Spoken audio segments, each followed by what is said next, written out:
Hey guys, welcome back to my new blog. তো তোমাদের সাথে শেয়ার করছি আজকে পাবদা মাছের রেসিপি। তো তোমাদের সাথে শেয়ার করছি, কিন্তু শেখাচ্ছি না, কিন্তু কারণ তোমরা আমার থেকে এক্সপার্ট, কারণ তোমাদের থেকে আমি শিখি। তো যাই হোক, পাবদা মাছের রেসিপিটা শেয়ার করতে করতে এই পাবদা মাছ নিয়ে একটা গল্প বলি, একদম সত্য সত্য ঘটনা নিয়ে। তো আমার যখন বিয়ে হয়েছিল, একদম বিয়ের প্রথম প্রথম আমার হাজব্যান্ড কিছু পাবদা মাছ এনে বলল এই পাবদা মাছগুলো সুন্দর করে সর্ষে দিয়ে বানাবে। তো সর্ষে দিয়ে বানাবো তো দূরের কথা, আমি তো পাবদা মাছ কাটতেই জানি না। পাবদা মাছ কিন্তু সবচেয়ে ইজি, কোনো কাটা ওটা নেই, সুন্দরভাবে কাটা যায়, একদম 2-4 মিনিটেই কাটা যায়। কিন্তু ওই পাবদা মাছটা দেখেই ভয় পেয়ে, মানে ভয় লেগে গেল কীভাবে কাটবো। তো যাই হোক, আমার শাশুড়ি মা কিন্তু আমাকে অনেকটা হেল্প করেছিল কাটাতে, মানে দেখিয়ে দিয়েছিল একটা মাছ কেটে। তো মেন ঘটনাটা হয়েছে, তো পাবদা মাছটা তো আমার শাশুড়ি মা আমাকে একটা কাটতে দিয়ে তারপরে উনি দোকানে চলে গেছেন। একদম সত্য ঘটনা বলছি, কিন্তু আমার একদম বিয়ের পরের একদম, মানে এই ঘটনাটা আমি ভুলতে পারবো না কখনো। তাই পাবদা মাছটা দেখে আমার মনে পড়লো, আর বানাতে বানাতে একদম সত্যি মনে পড়ে গেছে ঘটনাটা। তো হয়েছে কি, পাবদা মাছটা একটা মাছ কেটে তো শাশুড়ি মা দোকানে চলে গেছেন। আর আমরা যেখানে থাকতাম ফার্স্ট ফ্লোরে, তো পেছন দিকে, কিচেনের জাস্ট পিছন দিকে একটা বারান্দা টাইপ আছে, একটু শেড লাগানো, আর বাকিটা কিন্তু ফুললি খোলা।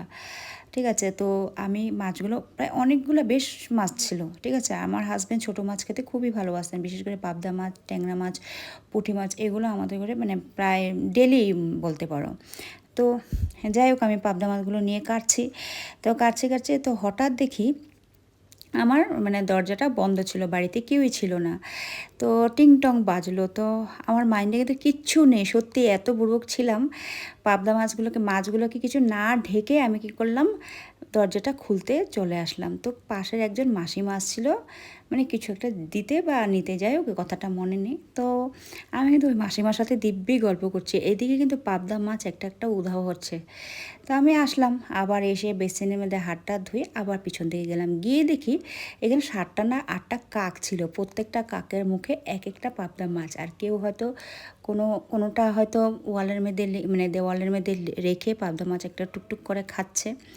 আমি তো দেখে মানে কি বলবো, আমার নাকে মুখে দিয়ে ধোঁয়া ছুটছে, হার্ট স্পিড বেড়ে গেল। বিয়ের প্রথম প্রথম হাজব্যান্ড বলল পাবদা মাছ খাবে সর্ষে দিয়ে। তো আমি এখন পাবদা মাছটা কোথার থেকে আনবো, আর একদম মানে মানে গামলাটার মধ্যে ছিল, বলটার মধ্যে ছিল জাস্ট 2টা পাবদা মাছ। আর পাবদা মাছের সাইজগুলো অনেকটা মানে বেশ বড় ছিল। এখন আমি কি করব, হাজব্যান্ড তো খেতে আসবে, আমি তো ভয়ে মানে কি করব, আমার কিচ্ছু বলার নেই, আমি স্পিচলেস হয়ে গেছি। শাশুড়ি মা আসলেন দোকান থেকে সর্ষা নিয়ে, সর্ষা দিয়ে পাবদা মাছ বানাবে। এমন এক বকা খেয়েছি না, এই জীবনে আমি এই বকা বলবো না। এই পাবদা মাছ রেসিপি বানাতে বানাতে আমি বলছি, আমি কিন্তু বিশেষ ভালো রাঁধতেও পারি না, কিন্তু এখনে তো দেখো অনেক বছর হয়ে গেছে, কারণ এখন যা বানাই নিজের মন থেকে বানাই, নিজের মনের আইডিয়াতে বানাই, যা বানাই একদম বেস্ট, সুপার বেস্ট বানাই, আমি নিজের মানে আইডিয়াতে বানিয়ে ফেলি। তো যাই হোক, আজকের পাবদা মাছটা যেটা বানাচ্ছি খুব ভালো হয়েছিল, একটু সর্ষা দিয়ে বানিয়েছিলাম, কিন্তু পদ্ধতিটা একটু অন্যরকম দিয়েছি। যেমন সর্ষে ইলিশ, যেমন এই যে পাবদা সর্ষে বানিয়েছি, ভালোই হয়েছিল। তো আরেকটা ঘটনা বলি তোমাদের সাথে। তো সেম একদিন ট্যাংরা মাছ এনে হাজব্যান্ড বললো না, আজকে ট্যাংরা মাছের ওই যে মাখা মাখা করে বলে না, চচ্চড়া টাইপের এটা খাবে, ঠিক আছে, টমেটো দিয়ে। আমি কী করলাম, আমি বললাম হাজব্যান্ডকে তুমি বেসিনটাতে রেখে চলে যাও। ঠিক আছে, তো ও তো চলে গেল অফিসে। তারপর আমি ভালো করে কেটে কেটে বেসিনের মধ্যে রাখলাম ধোয়ার জন্য। এই টাইম একদম ঠিক সেই টাইমেই মানে ভাতটা উতলাচ্ছিল, ভাতের মার ফেলবো। আমার মা বলেছিলেন মাছ যতই বেসিনের মধ্যে রেখে একটু নুন দিয়ে ভালো করে কচলাবি, ততই মানে নোংরাটা উঠবে, কালা কালা ভাবটা বের হয়ে যাবে। আর মাছটা যত ধোয়া হবে মাছ তত টেস্ট হবে। ঠিক আছে, তা আমার মাইন্ডে তো ওই কথাটা আছে। তো ওই যে ভাতের ফুটন্ত মার আমি কি করলাম, পাবদা মাছের উপরে ট্যাংরা মাছের উপরে মানে মারটা গেলে দিলাম। আমি তো ভাবছি একদম মাছটা আর কচলাতে হবে না, একদম ভালো ধোয়া হয়ে যাবে। ট্যাংরা মাছের কিছু পাওয়া যায়নি, হাড়বারগুলো পাওয়া গেছে, মানে কাঁটাগুলো ভিতর থেকে এক একটা করে বের হয়ে গেছে।